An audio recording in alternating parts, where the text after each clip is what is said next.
Bien, vamos a revisar cómo funcionan los comparadores. Con esta parte vamos a cerrar.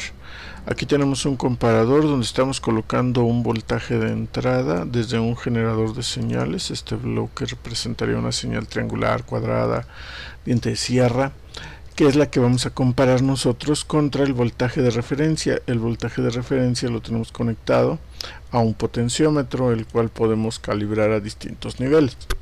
Ok, este es un comparador de nivel y como el voltaje de entrada está en la terminal negativa o inversora, el sistema funciona como un comparador de nivel, pero negado, invertido. Ok, entonces a la salida tenemos un osciloscopio para verificar varios niveles. Primero, por un lado podemos ver el voltaje de referencia en el canal de color amarillo o en el canal A.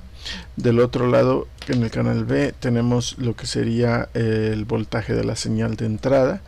Y a la salida sería el canal C que vamos a estar monitoreando nosotros. Entonces, si ejecutamos nuestra simulación, ahí está, este es mi generador de señales, donde nosotros podemos ver lo que estaría pasando, y las señales amarilla y morada representarían cada uno de los canales. El A es el canal de entrada, sería literalmente la señal amarilla.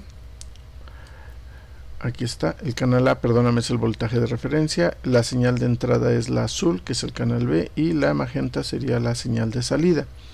Ok, bien, vamos a poner atención. ¿Qué es lo que está pasando en este ejercicio? En este ejercicio nosotros tenemos un voltaje de entrada aproximadamente de 1 volt pico, lo que significa que si mi señal no alcanza la referencia, pues no se puede comparar. Observamos, la referencia es aproximadamente 0.99 volts y la señal de entrada es 1 volt pico a pico. La amplitud aquí está 1 volt pico a pico, lo cual representaría medio volt hacia arriba, medio volt hacia abajo. Si nosotros aumentamos la señal de entrada, ahí estamos, vamos llevándola y la estamos llevando a 2.6 volts. Aquí sí, ahora la referencia es el amarillo. Cada vez que la señal cae por debajo del amarillo o por arriba del amarillo, a la salida se genera una transición. Cuando la señal de entrada, que es la azul, está por debajo de la región o voltaje de referencia, mi sistema me va a dar como salida que se satura. Al ser un comparador donde la señal de entrada está negada, en lugar de saturarse hacia la sección negativa, se satura de manera contraria y se va a la salida máxima.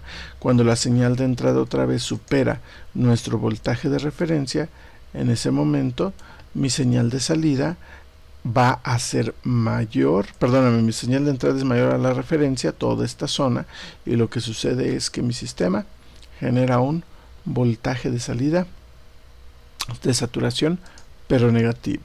Si nosotros cambiamos la referencia, aquí estamos, podemos modificar el valor de la referencia. Cuando se sale de la señal que nosotros tenemos, pues ya no alcanzamos ese valor, ¿estamos de acuerdo? Es como decíamos nosotros, imagínate en el caso del sistema de temperatura. Yo pongo aquí los valores para que la referencia en voltajes y todo detecte cuando tu sistema llega arriba de 50 volts. Pues si tu sensor jamás llega a los 50 volts, jamás se va a encender el ventilador. Pero si nosotros de repente aumentamos la señal de entrada, ¿estamos de acuerdo? Ahí está. En el momento en que la señal de entrada alcanza la referencia, pues se genera esa transición. Aquí la referencia la estamos manipulando, cambiando sus valores, ¿estamos de acuerdo? 0.4, 0 prácticamente, y listo. Yo puse como referencia solamente un potenciómetro, pero si hubiésemos colocado ahí un voltaje negativo, pasaría exactamente lo mismo en mi sistema. Ahora, vamos a hacer el siguiente cambio, ok, en este circuito, espero que haya quedado claro. Vamos a tomar al contrario nuestras señales, es decir, voy a tomar el voltaje de entrada en la no inversora y la referencia en la inversora. Si echamos a andar nuestro sistema, pasa exactamente lo mismo. Cuando la señal de entrada, que es la azul, esté por arriba de la referencia, la salida se va a saturar. ¿Pero por qué se satura hacia arriba? Porque ahora no está negando el comparador. Estoy utilizando la entrada no inversora. ¿Ok? Si el voltaje de entrada disminuye, cae por debajo de mi referencia, ¿estamos de acuerdo? Pues simplemente el sistema no se va a alcanzar a disparar. Si no se alcanza a disparar, perdóname porque mi referencia es muy Ahí estamos, la referencia ya la subimos por arriba de la señal de entrada, simplemente el sistema no alcanzará a dispararse. Espero que con esto haya quedado claro los comparadores de nivel. Más adelante revisaremos los comparadores con histéresis.